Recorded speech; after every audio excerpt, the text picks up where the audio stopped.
구독, 좋아요, 알람 설정 눌러주세요. 팍팍. 요정의 선물. 요정의 선물.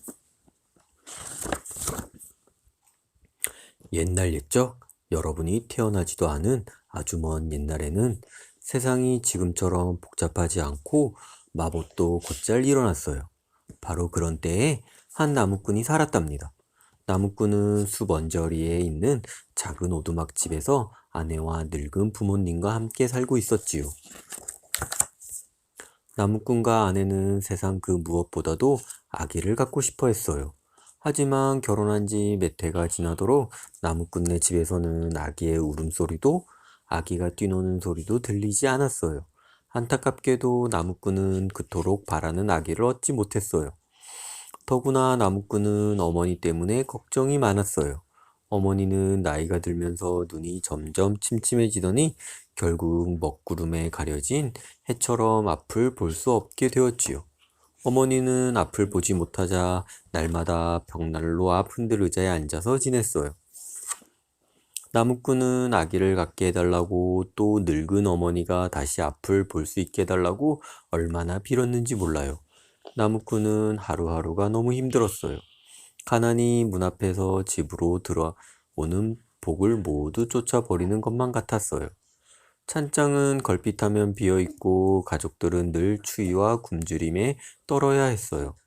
나무꾼은 마음껏 울 겨를조차 없었어요. 날마다 도끼를 메고 숲으로 들어가 나무를 베어 장에 내다 팔아야 했거든요. 몹시 힘들고 고단한 일이었어요. 어느 날 나무꾼은 잠깐 일을 멈추고 나무에 기대어 쉬고 있었어요. 그러다가 문득 하늘을 올려다보았는데 매 한 마리가 머리 위에서 빙빙 맴돌고 있었어요. 매가 사냥감을 쫓고 있었던 거예요. 나무꾼은 매가 노리는 게 무엇인지 알아보려고 주위를 살펴보았어요. 그 순간 나무꾼은 눈이 휘둥그레졌어요.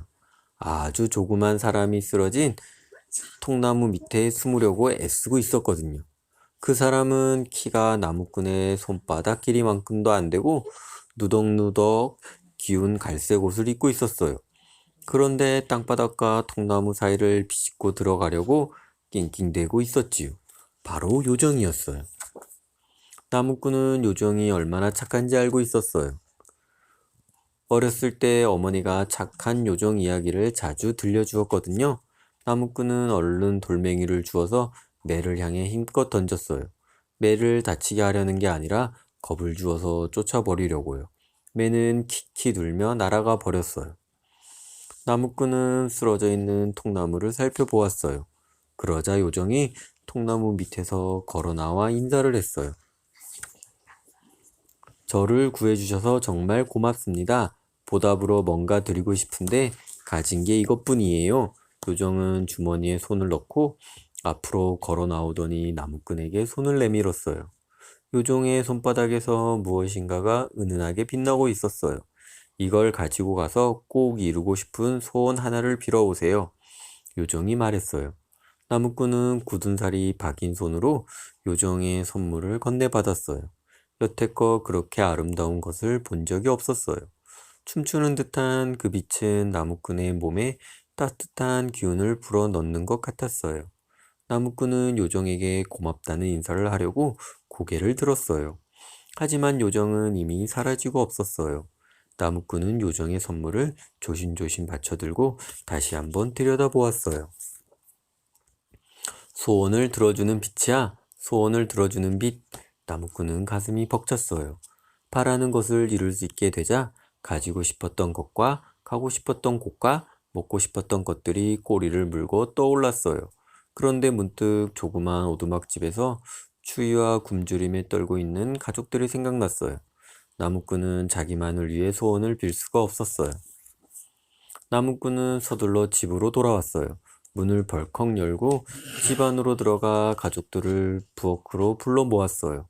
나무꾼은 가족들에게 매와 요정과 요정이 준 선물 이야기를 들려주었어요. 그런데 이야기가 끝나갈 무렵 아내가 다급하게 말했어요. 여보, 우리에게 아기를 갖게 해주려고 요정이 그런 선물을 주었나 봐요.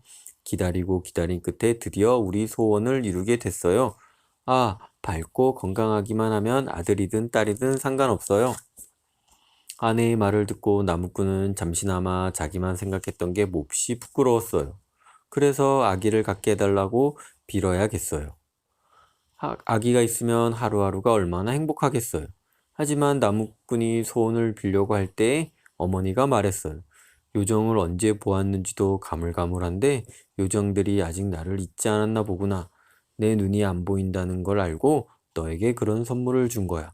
내가 초록빛 숲과 황금빛 해를 다시 보게 해달라고 날마다 빌었으니까 이제 내 고운 얼굴도 잘 생각나지 않는구나.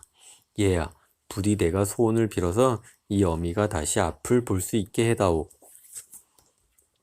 나무꾼은 의자에 앉아있는 늙은 어머니를 바라보았어요. 갓난아기 때부터 나무꾼을 먹이고 입히고 길러준 어머니를 말이에요.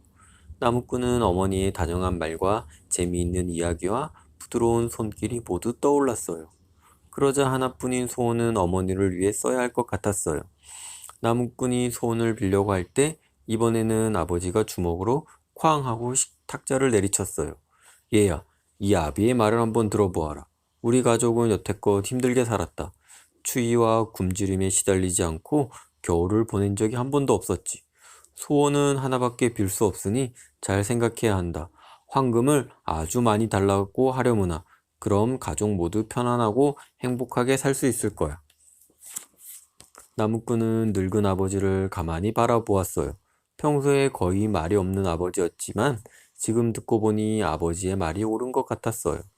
황금이 있으면 정말 나무꾼네 가족은 훨씬 편안하게 살 수 있을 거예요. 하지만 가엾은 나무꾼은 소원을 하나밖에 빌 수가 없었어요. 그렇다면 어떤 소원을 빌어야 할까요? 아내와 자기를 위해 아기를 갖게 해달라고 해야 할까요? 아니면 눈먼 어머니가 앞을 볼 수 있게 해달라고 해야 할까요? 그것도 아니면 아버지 말대로 황금을 달라고 해야 할까요? 나무꾼은 요정의 선물이 갑자기 무거운 짐처럼 느껴졌어요. 어떤 소원을 비는 게 가장 좋을까? 나무꾼은 조용히 일어나더니 집 밖으로 나가 걷기 시작했어요. 숲과 언덕을 지나 들판을 가로질렀어요. 날이 저물어 해가 서쪽으로 기울고 밤하늘에 은빛 별들이 반짝이고 달이 떠오를 때까지 나무꾼은 걷고 또 걸었어요. 이윽고 나무꾼은 멈추어 서서 하늘을 올려다 보았어요. 나무꾼은 어떤 소원을 빌어야 할까요? 별똥별 하나가 밤하늘을 가로지르는 순간 나무꾼은 답을 찾았어요. 그래, 그러면 되겠다. 나무꾼은 서둘러 집으로 돌아와 아버지와 어머니와 아내를 다시 불러보았어요. 가족들은 탁자에 빙 둘러앉아 나무꾼이 말을 꺼내기를 조용히 기다렸어요. 아내는 남편이 아기를 갖게 해달라고 빌 거라고 믿었어요. 어머니는 앞을 볼 수 있게 되기를 바랐고 아버지는 황금을 생각했어요. 나무꾼이 자리에서 일어났어요. 소원을 정했어요. 이제 빌게요. 나무꾼이 팔을 들고 손을 펴자 은은한 빛이 떠올랐어요. 그 빛은 나무꾼의 작고 어두운 집안을 환하게 밝혀주고 가족들에게 따뜻한 기운을 가득 불어넣어 주었지요. 드디어 나무꾼이 소원을 빌었어요. 어머니가 황금 요람에 누워있는 우리 아기를 보게 해주세요. 이 한 가지 소원으로 가족들의 소원은 모두 이루어졌답니다.